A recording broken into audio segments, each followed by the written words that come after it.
Hey everybody, I'm David. I'm Jess. I'm the husband. I'm the wife. And this is Married 15 to Life.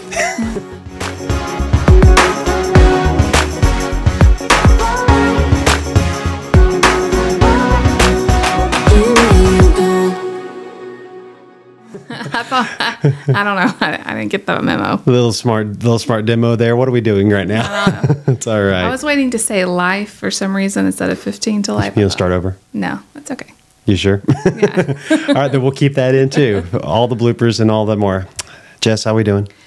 Busy. This is the final push before all of our kids are home next week. So I've got like a to-do list a mile long. Yeah, so. I'm busy as well. This is a really hectic week. I'm preaching 3 times in the next 4 days. So got 3 messages to prepare. Thankfully, tonight's message is done. My eyes twitching from the stress. At this time, yeah.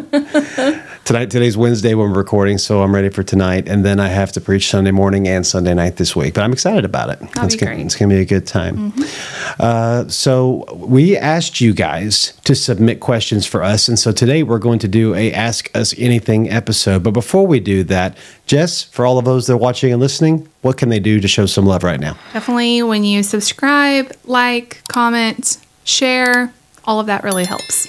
Yep. And for all of you that are mostly listeners that love the podcast side of this, make sure you follow the podcast. Make sure you share the podcast, give us a 5-star rating, and comment on the post. We appreciate it. Also, if you have any questions, submit those on YouTube or on your podcast platform.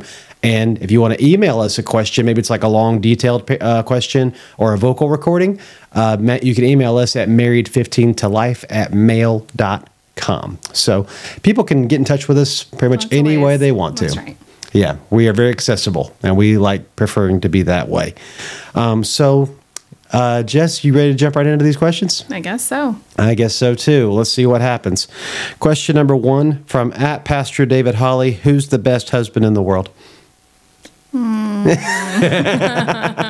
I've only ever had one. I'm just kidding. So. I'm just kidding. I'm just kidding. That's not one of the questions. But you are the best wife in the world. You are too. I'm the best wife in the world? Best wife and husband. Oh, I'm the best of both worlds. Oh, wow. I'm like Hannah Montana. Okay, great. No, but seriously, y'all, the first question, and thank you all for submitting your questions, and this hopefully will get the ball rolling. More questions, but we want to let you know we will answer them, so send them to us.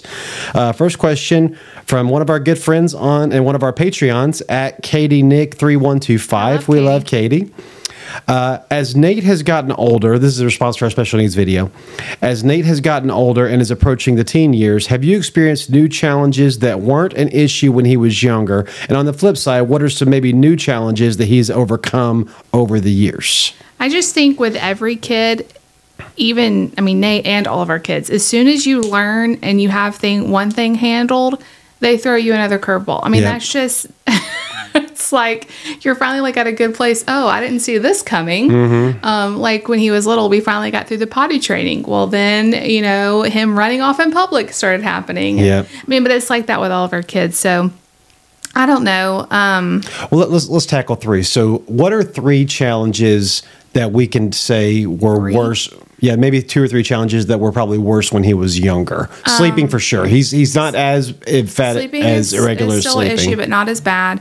The potty training thing, I know I talk about it a lot, but that was very, very stressful. Very stressful. Yeah. And I would just say his level of activity in terms of running around, like jumping a lot. Remember, we lived in the apartment, so he was jumping all the time. Yeah, and he still does those of you that have been with us for a while remember our very loud downstairs neighbors that hated that we had. Which I would have hated living underneath them too. Yeah. He doesn't really do that as much. No. Like he does run around sometimes. It's more of like a burst. And then he'll calm down. Right. He doesn't really jump a whole lot. Like what was it the therapist told us that said he has this need for compression? That's a sensory thing. Anytime his feet are hitting the bottom of the floor, the shock wave it sends through his body. It's a compression thing. It's like a soothing thing. That's why the weighted blankets and stuff help special needs or kids with sensitivity issues and sensory issues. Compression therapy where you like really hold them really tight. We did that with him when he was little. I still hug him tight from time to time. I will say he has, and also eating. He's still very picky and he still has his list of foods. But there was a time not that long ago where we were really concerned about his weight. Mm-hmm. And I had to do like really creative things to get him to like eat extra calories and stuff. Yeah, he's got a much better. We don't have any problems with that anymore. Now. Like he gets very hungry. Like he's a typical like almost teenage boy. In some ways, he's the best eater of the three. In a lot of ways, yeah. I mean, Lucy definitely eats more fruits and vegetables and stuff. But in terms of like meals, like protein, he eats really good, I think. Agreed. All things considered. So let's flip it now. Let's go 10 years and older. What are some new things that we've had to, kind of... I think the biggest one right now that I can think of is he doesn't realize what he says to other people may hurt their feelings. Right. Like he has no concept of rudeness, really. Mm-hmm. And that's a very hard concept to teach someone who's very literal. So, for those of you that are wondering what we're talking about, if you love The Big Bang Theory, think about Sheldon. The people that speak matter-of-fact things that are truthful, but if you're on the receiving end, it can come across very hurtful. We've had him ask people, how much do you weigh? Yes. You're fat. And I, as a person who it breaks my heart because that would really hurt my feelings. Yeah. He doesn't mean it in a bad way. No. He's stating something as a matter of fact. Right. And so we've had to talk to him about that's not polite. That's not what we say to people. Right. We don't call people names, even names. We only call them by their first name. So that's a new one that I didn't really see us having to deal with. But I will say, like, when a child is younger and they say something like that, you just kind of maybe laugh it off. But when it's like a 12-year-old that looks like an adult almost size, right, it's just a lot harder to. It hits a little bit harder for people, and so. I don't know. I've tried to be very creative in how to teach him that, but that's kind of the new thing we're dealing with right now. I would say another one is the need to fill silence. Like he's always that's true. He's always done better for the longest time with noise. Noisemakers soothe him. White noise soothes him. Music soothes him. Stuff going on in the background soothes him for the most part. But especially in church settings or recitals or plays or movies, if there's ever a moment of silence, he feels like he has to fill it with something. It's like he feels the awkwardness. It's maybe more of like the seriousness of the moment. Maybe it's like any time that there's a really serious, like Lucy's piano recitals are a huge one. Mm-hmm. Church, he does okay during the music, but when it's like an intense preaching, he's got to liven it up, especially prayer time. It's like he feels the seriousness of it, and it's like he just has to yell out during that, and it's like the opposite of what you want him to do. Right. And again, he's at this side. This is the hardest part. He always has done this to some extent. When he was 3, we could pick him up and carry him out. Mm-hmm. He's at the size now that if he doesn't want to go, if it's not dismissal time, then. And a lot of times, like at church, I'll be like, "Okay, let's get up. We need to walk out," and he'll be like, "No," just out loud, and then he'll kind of be fighting with you. Yep. So that's been really hard. Is that he's now bigger than what we can just even both of us together. If he's really determined to not go. We can't pick, and that to me as a parent is scary. Yes. Because if there was a very emergent situation, and he didn't want to go, like there's no way I could handle, like pick him up, move him, get him out of something. Thankfully, I think he usually listens to us pretty good. I mean, I know like he's run out in the street and I'll be like, stop. And he does. Which is an improvement of how he was when he was little. He does listen a little bit. Used to, he would just run off and you'd have to chase him down and physically grab him to stop him. Yeah, so he's definitely learning. But as a parent, the scariest part is I now can't just pick him up and take him away. Yeah, we went through that with Kevin. There was a point where he was all of a sudden bigger than Mom. And Mom was like, I'm going to have to double team him. We're going to have people sitting next to him. And in church, especially if Dad was teaching a class or doing something for somebody else, and Mom had to be on stage, we would have to have him sit with like an uncle or a cousin or me, somebody that was big enough, or God forbid, because my brother is so OCD with his autism that if a microphone is not put back where it was originally put, or if a guitar is not put back on the stand facing the same way, I mean, it's the littlest things that could set him off. And there's been many times security's had to been told in a church, when this young man runs the stage, it's because he's autistic. It's not because he's trying to do something. Well, and you know, Not speaking that over Nate at all. I don't think Nate's nearly as severe as Kevin is, but it's something you have to know about. This is too, like, even though we're still bigger than Nate, right? When someone, for how long? But even being a little bit bigger than them, when they are flailing, and this was even when he was like 5 or 6, when they're flailing around and stuff, there's not much you can do. There's no picking them up. No. Even if you're a lot bigger than them. If they're determined to not go, good luck. Yeah. It's true. Not going. It's true. I mean, all you parents out there that have had a tantrum throwing toddler or a tantrum throwing kid. That is. Now add like 50 pounds to it. Or again, when you have a teenager that, you know, becomes defiant, no, I'm not going and you can't make me. And then at some point, if they refuse to listen verbally, physically, and it's hard because you don't want to hurt your kid. You don't want to do anything inappropriate. No, there's nothing you can do besides just trying to talk to them and getting them to calm down. Right. Because moving someone who is flailing around and stuff, there's no way to. No. There's no way to. After the age of like 5 or 6, I would say there's no way to. And that's why compression helps, because I've noticed if you hold him tightly, it's like a relaxing effect. And he's like, oh, it's okay, it's okay, it's okay. And then, hey, now let's try to move. And he typically will. And I will say he doesn't really, thankfully, after probably kindergarten age, he doesn't really throw himself in the floor like he used to and all of that, thankfully. Yep. Because if he still did that, it would be extremely hard. I want to rewrite his school rap because one of the lines is, I will not fall down in the floor. But he doesn't really do it any much, and he won't let me rewrite it. He has to keep it in there. If we can keep saying it, I'm fine with it. I'm fine with it too, 100%. Yeah. All right, next question. Another special needs question from, I don't have her name, but it's I saw the picture, but it's at 533134. She asked a special needs question for y'all. Were you ever concerned about Lucy or Mark also having autism at any point? Yes. Were we? Yeah. Yes. Now, I will say by the time Nate was diagnosed, which is so funny, I think we got the time a little bit wrong when we did our special needs Nate story, because I was thinking back when Nate was, before he was officially diagnosed, he was in speech therapy. Right. And he was like 3. He wasn't officially diagnosed yet. So Lucy was like 1. She was like 1. And what was so funny is she would do the speech for him. Yes. They would be trying to get him to do all these things. Yeah, Nate, would you say this? And Lucy would say it. Because they did it in our house. And that was one of the reasons it just did not work, is because he was so distracted. She was always around. My toys are over there. Why am I doing this? Yeah. So it was very, very quickly, not that you don't have autism if you talk like that, but I could just very quickly, I wasn't worried about her long, because she was always, Lucy talked so early. Yes. She was totally different with eye contact, with all of that. I will say the scary part came when I got pregnant.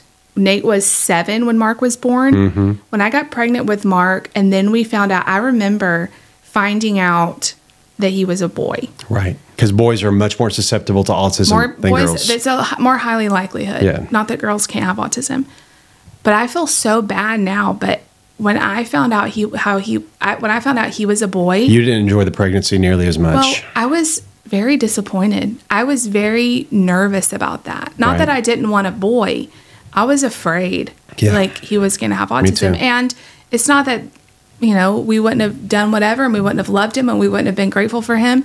But it was a scary thought. And I remember going into all the appointments with him as an infant, and I would very quickly, you know, remind the doctor his brother has autism. And they watched him, I think, a little extra carefully. But he always met his growth and development. He always, we could just tell earlier on he wasn't, at least to the extent that Nate was. He had the eye contact. He talked. Now he talks a ton still. And so, yeah, it's scary when you know the genetic component is there, that it could be a high possibility or likelihood that you could have another autistic child. And it's like, I felt guilty, not only because what is this going to do for that child? What is it going to do for our family? But what is it now going to do for Nate? Right. Now we're going to be split. Are we going to be able to give him the same care? Right. It's kind of scary. It definitely was. There every time we found out we were pregnant again, of course, my first gut instinct was fear. And it was, I hate to say that, I prayed so much during our pregnancies against autism. And there's been a lot of reassurances from God for both babies. There was a lot of times I had peace that I tried to, share with Jessica, and it helped to a degree, but still the maternal instinct, is just what it is. But there were several times when I would be praying and the Lord would speak to me and say, don't pray that anymore. It's going to be okay. And thankfully with Mark and with Lucy, there hasn't been, really anything. Mark needs a little bit of speech therapy, but I think a lot of kids have that. Oh yeah. He says a few sounds a little. Yeah. A lot of his W's are stronger and, things like that. He's getting some very, very, very mild, speech help at school. Yeah. So it's nowhere near, a cause for concern. And, there's been several times, growing up with an autistic brother and autistic cousins that you just, at some point you become numb to it. But then when it's your children, it really takes on a whole new level. And as I shared in the special needs video, God's had to heal me and allow me to, look at all three of my children as unique, individual, beautiful gifts and really appreciate them for who they are. And I can honestly say the biggest struggle with Mark is that he's me. Mark has so much of his daddy in him. The picky eating he got from his mama for sure, but the temper, the talking back, the very, very verbal, the activeness of wanting to almost. Running around and make noises. I'm interested to see when he reaches T-ball age if he wants to try sports out, because I think that'd be a good outlet for him to get this energy and stuff out of him. What helped me though was when I had that hard time when I was pregnant with Mark, thinking about could he have autism. I really channeled it into, God, you made this baby. That's right. You created him. The Bible says, he knit him together in my womb. And so if he does have autism or any sort of disability or any, I mean, you never know. Right. God, you know what's best, and you are going to walk us through it, and it's going to be okay. And you're not going to let something happen to our family that it's going to cause destruction. That's right. Because we trust in you. And that really did give me a lot of peace. Same here. Yeah. There's been a lot of great moments since then, watching the kids grow up. And also I'm firmly believing that, that the root of autism is not going to have a lingering, lasting effect in our family, that we have overcome it, that even if there ever is a case of autism in our family again, we're so much more educated and prepared now to help ourselves, our family, and other families that may struggle with it. This channel, this podcast, your channel has an opportunity to be an encouragement to people out there that have special needs in their family, because it affects so many people. Even if you don't have a child with special needs, you probably know someone who does. There's so much more awareness, and there's so much more inclusiveness and helping for it. And realizing it's not a death sentence. It's not like the end of your life. Like, it's just a different way of their brain working, and there's a lot of beauty that comes into it as well. Absolutely. Absolutely. Next question. From Mary EMKHALF. Mary. It's from Mary. Yeah, from Mary. I want to get. You can see the screen name on the screen. I'm trying to figure out if this is a whole last name or if this is a bunch of abbreviations for something else.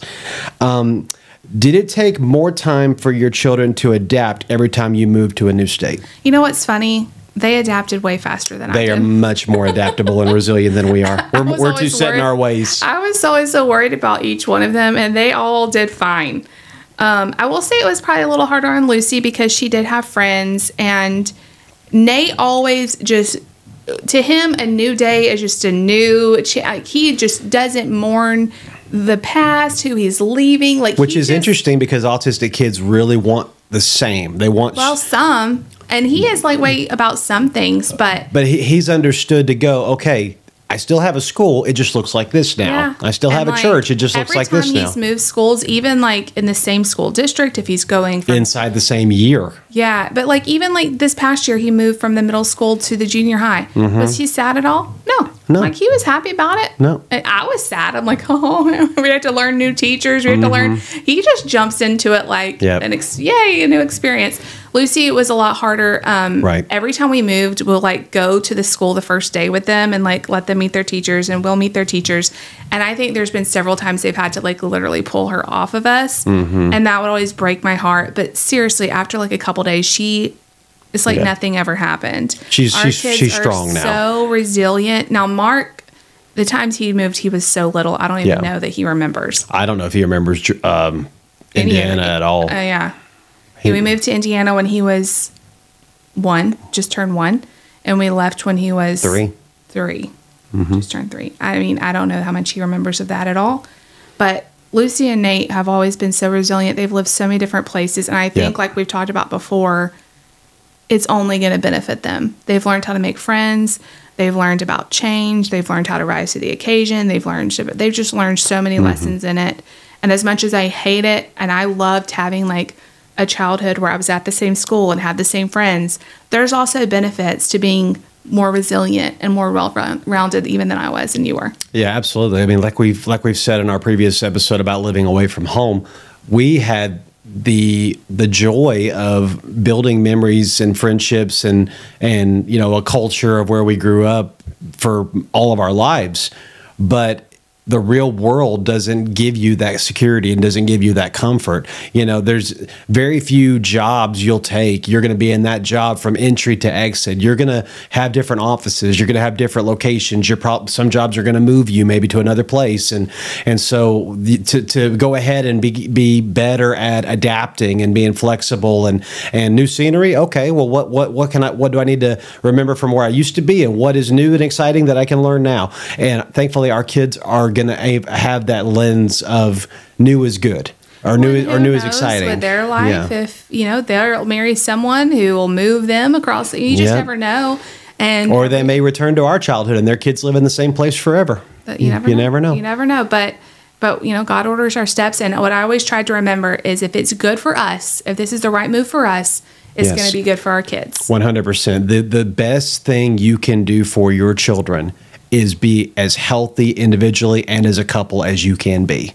Because if they have that sense of mommy's okay, daddy's okay, together they're okay, and we're safe, we're loved, we're taken care of, we're provided for, this is a good home, we have good parents who love each other. That's the best gift you can give your children. And we just tell them, like, we've been very open with them and say, we're moving here because God's moving our family. That's right. God's moving us somewhere else. And if he's moving mommy and daddy, then he has something good for us there. He has a perfect plan for you, too. He didn't forget about our kids because he called us somewhere else. No.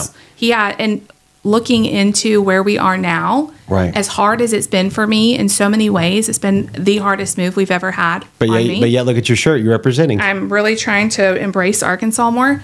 But Nate is in the best place he's ever been. Yes, he is. School-wise. And I think in some ways Lucy is too.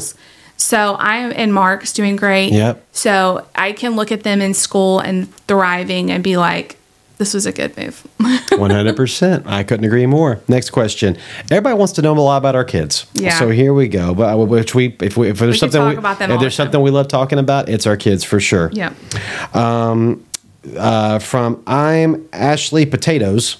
I love it. Or I'm Ashy Potatoes. I'm Ashy Potatoes. That's funny. Do either of you have any inkling or desire to have another child, or does your family feel complete? Is there a feeling you get when you feel like you're done having kids? To me, Let's do the second part first. Is there a feeling? There is a feeling to me. I will say after Lucy, we both were like, we have a boy and a girl. Mm-hmm. We could be done. We were very much like we could be. Right. But there wasn't like a finality. No. After Mark, after the pregnancy I had specifically, after how we felt so stretched, we were like, we're done. Yeah. I felt it 100%. Me too. We are done. And I have since taken medical precautions to be done. It is officially. And everybody's like, would you ever adopt and stuff? Honestly, I don't know. You never say never, but with Nate's special needs and all that, I almost feel like it would be irresponsible to have us stretched even further. Right. But you never know what God has planned. But I think eventually, if we ever did, it could be in the state of life, like maybe when Lucy's left the house. Oh, Lord. But a long time. But again, that's not. We're going to start all the way over again? No, what I'm saying is, as painful as it might be, I have prayed about, would we ever foster care? Like, would we ever help a child that needs help for a season? I would be way more open to fostering. I think fostering is amazing. Yes, and foster parents are needed. Except for the fact that we have a special needs son. Correct. Because that requires so much extra care. I almost feel like we wouldn't be able to give as much care to someone as they would need. Right. But I'm never going to say no, never. And we don't know how much care Nate's going to need when he's older. Right. So, if any, so it's going to be intriguing. So, are we open to eventually adding to our family outside of the traditional way because we can't physically do that anymore? I don't. There still is a tiny, tiny chance with those procedures. Shut your mouth, woman. Shut your mouth. Hey, we've always said if that were to happen, God really wants us to have another baby. I have heard several stories of women who've had hysterectomies and men who've had vasectomies and they still have a baby, and that's the way. That's God saying you're supposed to have another child. I watched this lady, this OBGYN or whatever, and she always says sperm can find a way. Yeah. There's just like this one little thing that comes. That or you need to sue a doctor. Either way. No, I'm just kidding. Don't do that. Don't do that. No. We signed saying that we understood the risk and the probabilities. Mm-hmm. So. Yep. All right. Next question from one of Jessica's favorites, Miss Haley Stewart, 22. Haley. She comments on a lot of Jessica's videos. We love you, Haley. Yes. She said, I've asked this before, but I'll ask it again for the podcast so everybody else can hear it.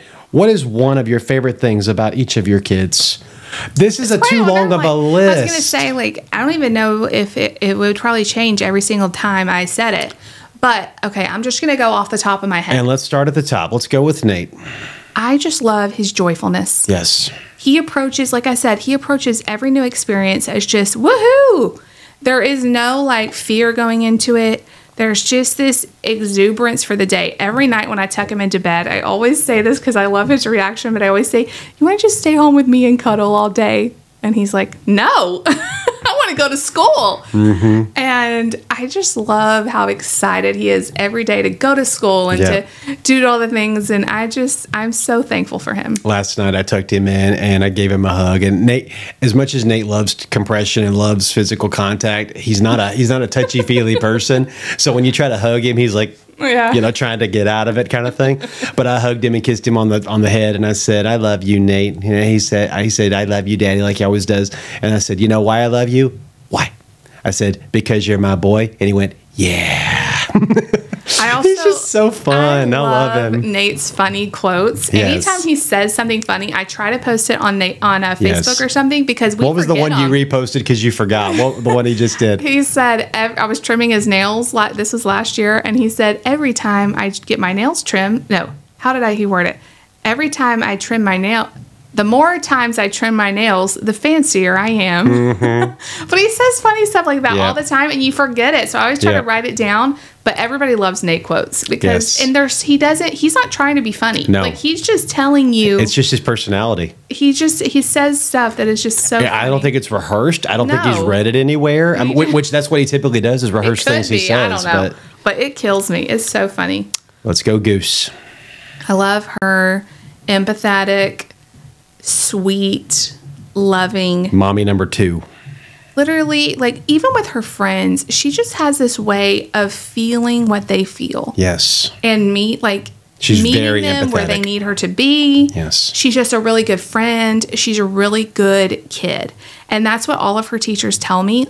Of course, you love to hear that they're perfect in their grades. And she does have really good grades. And they're fun and they're encouraging. There's no better compliment to give a mom than saying, your child sees the person that needs them. Yes. She sees the lonely. She goes after the people who are discouraged, and everybody just always compliments her on that, and I see that so much in her. There's been times I'll be in the car with Lucy and she'll be recapping things, and and thankfully she's talking a whole lot more. Used to she would shut herself in and not really talk about a lot of her feelings and things.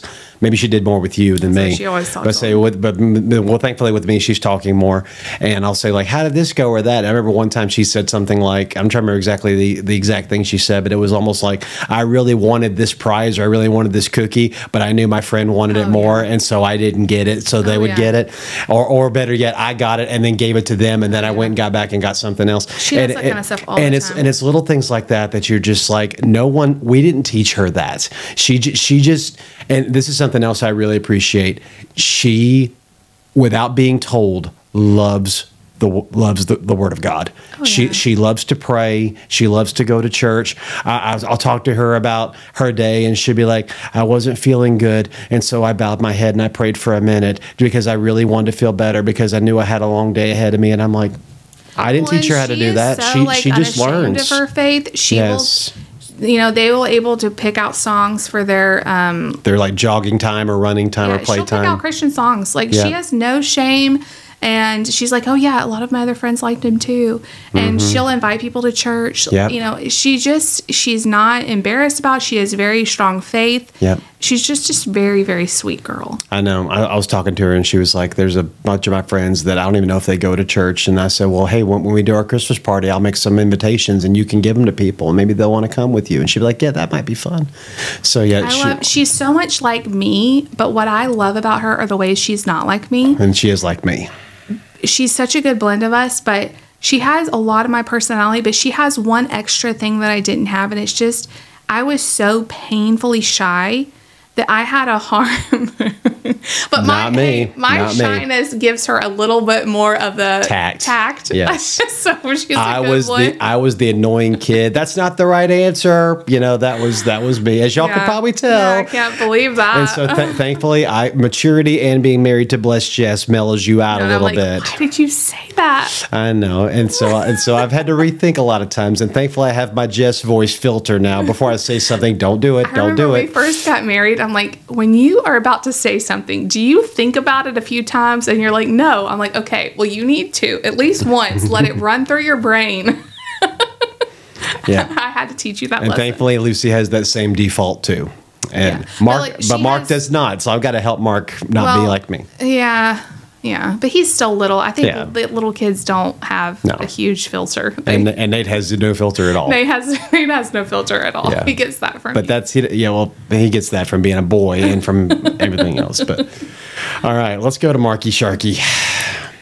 Marky has always just been my baby. Mm-hmm. Being the last one, him being born during COVID, he's just always my baby, and it's hard because he's very clingy to me, and part of me hates it, when I drop him off from school and he's having a hard time, but then part of me loves that he's so clingy to me, and I can he always reaches for me and wants me, and I just love he's just a sweet kid. Yeah, I love the way he wears his hats. Mm-hmm. He's so quirky.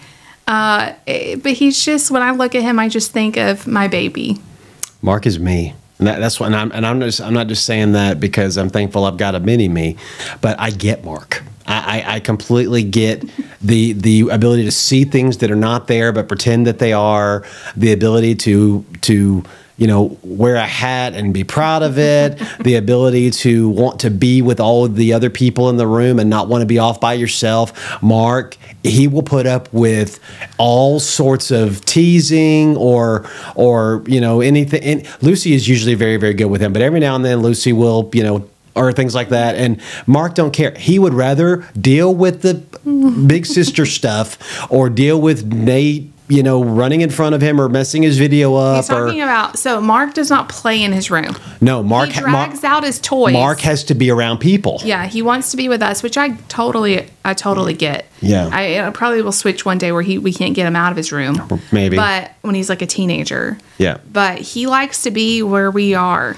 And I love how he is with his sister. Yes. They are truly best friends. They are. They fight like mortal enemies sometimes.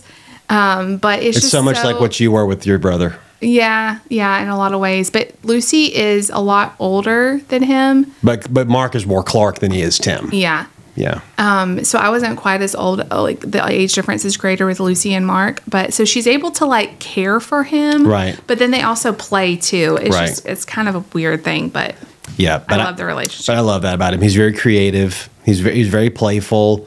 When he wants to, be still and cuddle with you, he will. When he wants to play, he will. He's got such an adventurous spirit. Sitting still is not an option for him. He has to constantly, even if he's watching his iPad or watching a phone or something, he has to move around. He can't just sit in one place for a long time. Little boy. Yes, he which I love. Always has been, and I love that. 100%. Yeah. Good stuff. Let's see here. All right. This is the final of the listed questions, but I think this is definitely going to take a good chunk of time to answer this. From Miss Summer Cordova, 5376. Has there ever been a time in your relationship / marriage you both wanted to break up because of stress or going through a hard time? I will say this goes back to what I talked about several podcasts ago. I have dated people in the past where I truly felt like at any moment the shoe was going to drop and they were going to break up with me. And it is a really terrible place to be because you just aren't secure. Like, you just feel like, are they feeling the same thing as me? Like, there's just not this feeling of, I am safe. And I have always, from the very beginning, felt that with David. I've never walked around thinking, is he going to break up with me? Is he going to leave me? When is that coming? Have we gone through difficult seasons? Yes. Have we had fights? Yes. But there's never been a time where I truly thought we are going to break up and we are never going to see each other again. Like, I have never, ever thought that. And I am so grateful for that, because that insecure place to me is a very scary thing. And going back to my need for security, having even those very casual relationships, like not into engagements or marriage or anything, where I constantly felt like they're going to break up with me. It was awful feeling. And I'm so glad that even from dating, I never felt that. I've never felt that throughout our marriage. I feel very secure. Not that we don't go through hard times, not that we don't ever fight, but I always know at the end of the day, we're going to figure it out and we're going to be together. That's my answer. My answer is I'm glad one of us felt that way. Yeah, I'll be real right now. There's been several times I thought I'm putting her through too much. Oh. There's been several times I thought she has every right to walk away from this and I wouldn't hold it against her. There's been several times I'm like, the pain of ministry, the pain of dealing with me, because I'm not. She can sugarcoat all you want to. I'm not the easiest person to live with. I am. I wasn't going to say anything. No, but I am. I'm just saying, like our Enneagrams pointed out, we can either be the best of allies or the worst of enemies. What I'm saying is you go around thinking that I was going to break up with you, that I was going to walk away. Have I not been through too much with you? I'm talking about within the first 7 years. Oh, well. When the stress was really bad, when you were when we weren't sleeping, I couldn't have done it. I needed you. We'll say when the pressure cooker was what it was. But even then, as things changed and all of a sudden we got to move again, they just got to this point where I was like, how much more of this is she going to be able to handle? Because again, with me, Jessica is called to ministry, but from a different perspective. I had this firmness in me that, okay, like the Marine Corps, I will take the abuse. I will take all the physical training. I will get yelled at. I will do as many push-ups as it takes because I know I'm supposed to be doing this. And Jessica has a calling in her life, but it was gradually found and gradually implemented. It wasn't this downloaded honestly, moment. I've always been a little bit jealous of that in you because you have this calling to lean on, to know, okay, this is a hard season right now, but I'm called to be here. Mm-hmm. And it took me a long time to realize, even though I may be not called to full-time ministry, I'm called to you. Oh, you are. I'm called to you, and you're called to full-time ministry. So, in essence, we're both called. You're called to full-time ministry. Well, I mean, it's only been 15 years of this. I know. You're called. If you weren't called to do this, you wouldn't still be here. Well, I mean, but my biggest thing is I'm glad in some ways that it's a two-edged thing because I sometimes wish I had the assurance, but also you do have it. But I'm talking, I wished in the past. Oh, okay. You didn't say that. But I'm also glad that I didn't, as we were first married, feel this call to full-time ministry. Because then I would feel resentful that I was at home with the kids. Right.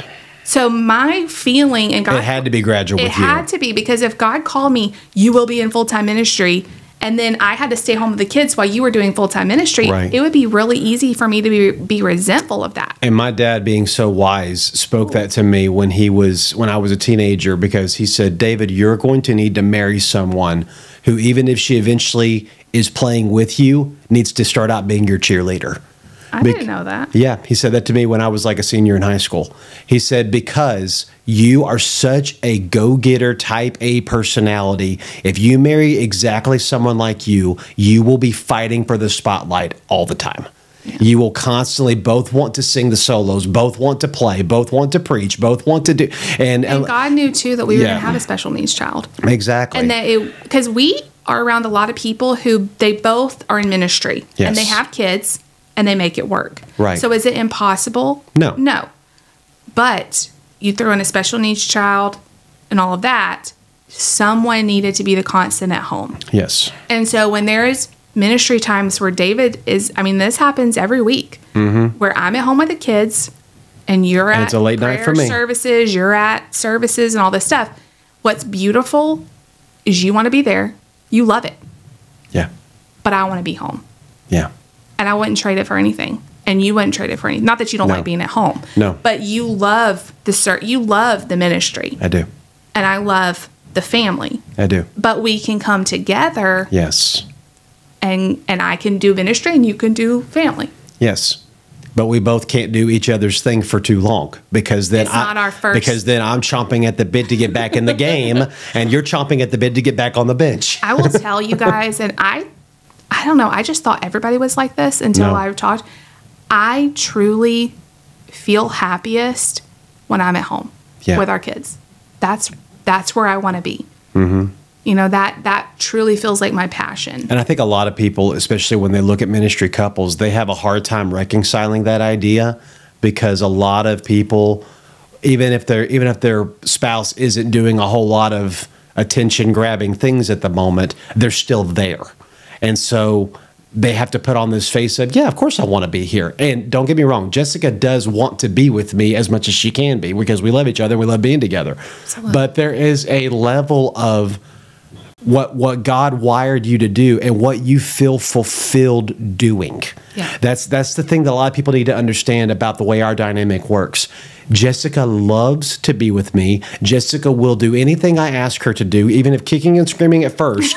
if she goes into her prayer closet and all of a sudden is like, okay, David has heard from God. I need to do this, and God will give me grace and give me whatever I need to do this. And there's been several times I've asked her and said, "Please just pray about it." But a lot of times, God will tell me to do something before you even do. Exactly. Like speaking on Mother's Day. That was I you. came to you and said, I feel like I need to speak this on Mother's Day. And I'm glad you did. It's been our highest watched video, and we need to leave the link below if you haven't ever heard Jessica preach. Here it is. Oh, Lord. But my goodness, it was so good. But no, so just bottom line to say this. I've never, ever tried to make Jessica become what she's, in people's eyes, maybe supposed to be. And Jessica's never looked at me and said, I wish you've at times said, let me make sure I say this right. You have at times Don't said, lie here. you have at times have said, this is very difficult, and sometimes I wish you had a different job. But you have never said to me, I wish you had never said yes to God's call. Absolutely. And you would never say And that. I will tell you, ministry, that we have had painful seasons of ministry. Absolutely. We have had hurts in ministry. And so a lot of me saying, I wish you had a different job, was because we were going through a really painful season and it hurt. And I watched you get hurt, which is, I think, even worse than being hurt. Yep. But I've always known that God called you, and I've always wanted to support that. But I do, it's been, like we've talked about before, it's been a lesson in years of learning how to balance Right. being at home, being with you, being at home, being Yeah. with you. But would I want to hire a babysitter or a nanny to always be at home for me so I could always be with you? No. And nor would I want you to do that. And we both have said from the very beginning of our marriage, we wanted for our kids what we had. Yes. And that was a mom that was there with them, that was the constant, that was taking care of them.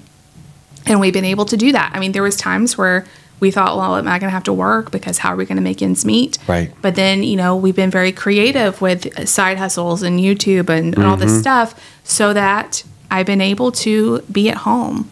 And we've worked really hard at that together. And we're not judging or saying if you have to do it the other way. We completely get it. There are people all over the world that have to work double jobs and have to have help and have to have, family or have, childcare or daycares and things like that. Absolutely. And absolutely, we have chosen this way because first and foremost, because Jessica's primary calling is she wants to be there and she is the most fulfillment of being there. So why would I dare take that away from her? But number two, because of this reason, for us and our dynamic, because I am wired the way I am wired and God has called me to do what God has called me to do, I don't ever want our children to think that we value ministry more than them.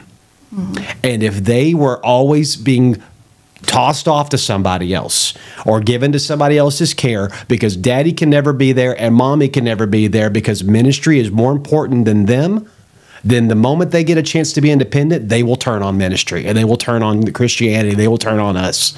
And so we have to make sure that they know God and our personal relationship with God is number one. Then our relationship as a married couple is number two. Then our relationship as parents with them is number three. Then it's extended family and friends. Then ministry is 5, 6, and 7, maybe. It's really got to be that way. Otherwise, your children will look at you and say, if that's the way your life is supposed to be, I don't want to live that life when I have the ability to have my own decisions and have my own family. You look at the statistics on pastors' kids, it's terrifying. It's very terrifying. And I think it's a lot of times because unintentionally the kids are the collateral damage of the stress of ministry. And we've always wanted to protect our kids from that. And pastors who are watching this, if you don't think there's ministry shrapnel, you're kidding yourself. There absolutely is. And you've got to guard your kids against it. And I think that you have to be intentional about it. And, have we done everything perfectly? No.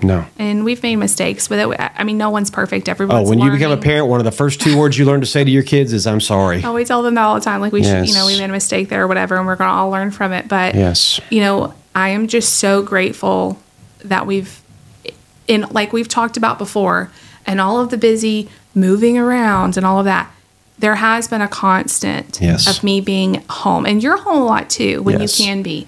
But I am always... I've learned to say no a lot more than I used to. And you've had the freedom lately where we are now to not be so... Right. You've been able to have, if Nate has a Special Olympics, you can be there. Yes. And all of that. But there was a lot of years that you weren't around a lot. And I'm so glad that I was able to. Yes. Because I can't imagine if we were both... And I know that happens with a lot of people, but not having family nearby, moving a lot. I've been the constant at home, and I think it's only to our kids' benefit. And thankfully, the dynamic of leadership, unless you have a pastor that just needs to evolve with the time or just needs to understand that, hey, there are special needs kids out there now. But thankfully, in all of the most recent churches we've served in, the dynamic has been, if you're not a healthy dad and a healthy husband, you can't be healthy in the pulpit or you can't be healthy at the keyboard. You need to be healthy there before you get healthy anywhere else. And there's been a year-long process of a lot of detox since I've moved to Arkansas, because my pastor here, shout out to you, Pastor Matt Smith, he is such a great listener, and he is such a great, almost in a way, almost counselor. And he has a gifting for that. He has the ability to see through a lot of noise and go, here's what's causing that noise. And so there's been a lot of times he's had the ability to sit down and talk to me and be like, here's why you're feeling that way. And you may not have ever thought about this, but the Lord wanted me to tell you this is why you're feeling that way. And it will be all of a sudden like a part of me that's been hurt for so long, all of a sudden somebody put a Band-Aid on it. It's like, oh my gosh, I didn't know that was hurting. And and Jessica's even telling me that there's been a lot of change in me since moving here, because a lot of healing has taken place. So a lot of the things that I used to beat myself up about, or a lot of the things I used to say, well, I'm a terrible dad or I'm a terrible husband because this stuff keeps happening. After a while, you just have to get before God and go, God, please tell me what is true and what is not. And when the Lord starts telling you this is true, this needs to be fixed, but all this other stuff, that stuff the enemy said to you, or that stuff people have said to you, none of that's true. Throw it out right now and don't even think about it. Like when you start thinking like, oh, I haven't thought, I've healed from all that pain of the past. But then you realize, like, no, you haven't. Like, there's still wounds that you have to go back and let God heal. I just never thought about that for a long time, and realizing, because I don't sit around and think about it. No. But it's still there, and it's still raw, and it still comes up. Well, it's like, again, it's like if you get a thorn or a splinter or something in you and you just never remove Bury it it, down. it gets buried over layer upon layer upon layer. And then every now and then somebody may try to shake your hand and you haven't taken the splinter out. So now your hand hurts. And you're like, hey, what'd you do that for? Well, you got a wound or something? No, I'm fine. I'm fine. No, you're not fine. You just haven't dealt with it, you know, and and even more so psychological and emotional stuff that doesn't heal as quickly as physical healings happen. Sometimes it takes years of processing. Like we talk a lot about ministry hurts and stuff, and maybe if you're not in ministry, it doesn't make sense to you. It never made sense to me before I was in ministry. It's like, well, how can you have ministry hurts? Isn't it a church? And isn't it? But when you're dealing with spiritual issues, life and death, people and stuff in a church, there is a lot of hurts. Yeah. And there is a lot of stuff that happens, just like it happens anywhere. But even more so, I feel like when we're fighting spiritual issues here. The Bible says we don't wrestle flesh and blood. And, you know, a lot of people may be like, well, man, is this going to be what y'all's podcast is always about? This is a window to help y'all understand. If you have a pastor, probably more than likely, most of what we're talking about, they're dealing with too. Pray for them. Pray for them. And when Pastor Appreciation Time comes around, show them appreciation. And it's not even about like the gifts. The gifts are nice. The money is very kind. And don't wait for October to do it. All through the year, encourage them. Even if the message wasn't to your liking, tell them how much you appreciated them being honest and open and talking about them. I can't tell you how many pastors we know that have such a hard time Monday morning. Yes. Because they've listened to the criticism. And then the running joke in the ministry circle is I quit every Monday and by Tuesday I'm back on the porch. It's just really sad. It's really sad because not only do they have to listen to the people's criticism of them, but then they have the enemy coming in. Yeah. You know, and they replay that stuff in their mind, and it's really discouraging. Yeah, because we're our own self-critic. We hold the responsibility of when I step up on the platform, everything I say, I have to represent the Lord. I have to represent His Word. I cannot say anything that's not true. I cannot say anything that's inappropriate. And because God forbid, if I say something and one of the people listening takes this and runs with it and ends up getting hurt because of it, or does something that the Word of God did not tell them to do, but I told them to do. And the enemy just flat out lies. You'll have someone leave the church for whatever reason, and the enemy will come in and say, well, they left because it was you or something you did. If you weren't a better pastor, they wouldn't have left. I mean, you just have all of this stuff, and it's mentally hard. Because what's the best way to split up a flock of sheep? You kill the shepherd. Mm-hmm. If the sheep have nobody to look to, have nobody taking care of them, have nobody protecting them, then they're easy pickings for the enemy. And so that's why the enemy targets pastors. And so, like I said, not saying the enemy won't fight you in your, you know, if you're not called to the fivefold, the enemy's going to fight you anyway. If you're not called to the fivefold ministry, the moment you say yes to Jesus, you are under attack. The enemy has already made you because you just switched sides. You're not fighting for the wrong side anymore. You're not fighting for the darkness anymore. You're on the light now. And so because of that, the enemy wants to snuff out your light, snuff out your voice, snuff out your influence, and you have to be aware of that. And just know, because I've said yes to Jesus, now the Bible says the narrow road is harder, and the way to life is not easy, and only a few will ever find it. And so you just have to embrace that and go, okay, I know because I'm now swimming against the current, this is not going to be easy. Counter to what the world, what you feel like. You're like, well, now, you know, everything's going to be easy because I have Jesus. And in some ways, you don't have to fear death anymore. You don't have to fear. And He helps you day to day, and He gives you strength, and He gives you peace, and all those things. Yes. But that doesn't mean your life is, you know, so many people I know are like, but I serve Jesus, and I give, and I do. Why is this stuff happening to me? Yeah. We're not immune to it. Exactly. And until heaven and earth are redeemed and restored, it's going to be this way. And so we have to just fully embrace that we are going to still be in the world, but not of it. And as a pastor, because I said yes not only to Jesus for my life and my Savior, but I said yes when Jesus called me to serve Him in ministry. Even more so, I took another notch up on a higher platform. And if any of you know anything about military things, the more exposed you are, the easier it is to get shot at. And leaders are exactly that. They're leading. They're out front. And when you're out front, you take everything first. You take the first blows, you take the first criticism, you take the first obstacles, you see things that people behind you do not see. And so as a leader, I have to come to the terms with, as a leader, as a pastor, there are levels of warfare and levels of attack that I'm going to take, and therefore my family is going to have to deal with, that other families who are not in full-time ministry are not going to have to deal with. And it's those things, and for those reasons why pray for your pastor, cover your pastor, support your pastor, encourage your pastor. The more he knows the people behind him are with him, the less lonely and under attack he's going to feel. So, and I will say, like, I never knew this either. Or she's going to feel. Being a pastor's wife, it's lonely a lot. Yeah. Not a lot of people want to be our friends for whatever reason. They don't want to deal with the fire. So, not that we don't have friends, but, you know, it's just like when we became pastors, I was like, all these people are going to know us and love us. And they're like, no, I don't want none of that. I don't want you to be a part of that. I don't know. That's my pastor. It's kind of, and that's a whole other episode. Yeah. The awkwardness of this is my pastor. I can't say funny jokes in front of him. If I talk to him about this, is he going to use this as an illustration in his message? Yeah. No. Yeah. It's true. But I don't know how we got off on that. Because and again, flowed. Well, and the reason is because going back to the original question, would Jessica be able to handle that?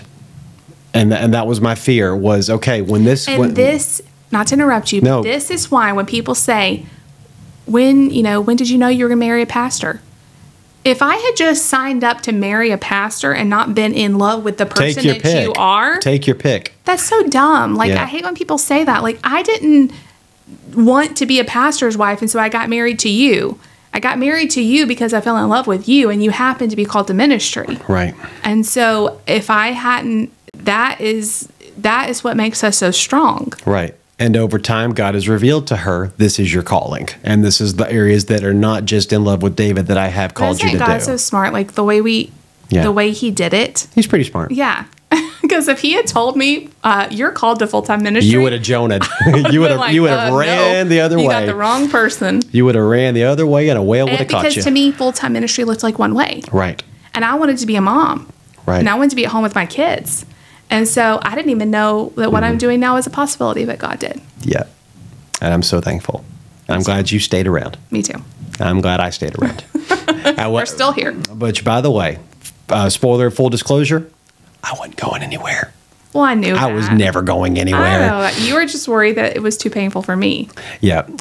And that was a little PTSD on my end because one of my previous girlfriends broke up with me because they didn't want to do this. Oh. And so, yeah, the other one, just long distance, was the end of it. But my goodness gracious, I look back on our years and I'm just so thankful that God orchestrated it the way he did. And I'm excited about the future. Me too. So proof right here. We will answer your questions in sometimes long detail if you submit them, more than you may even wanted to know. But we hope this encouraged a lot of you and gave you a window into anything. If you have any questions at all, submit them in the comments and we'll add them to the list of questions we're going to answer.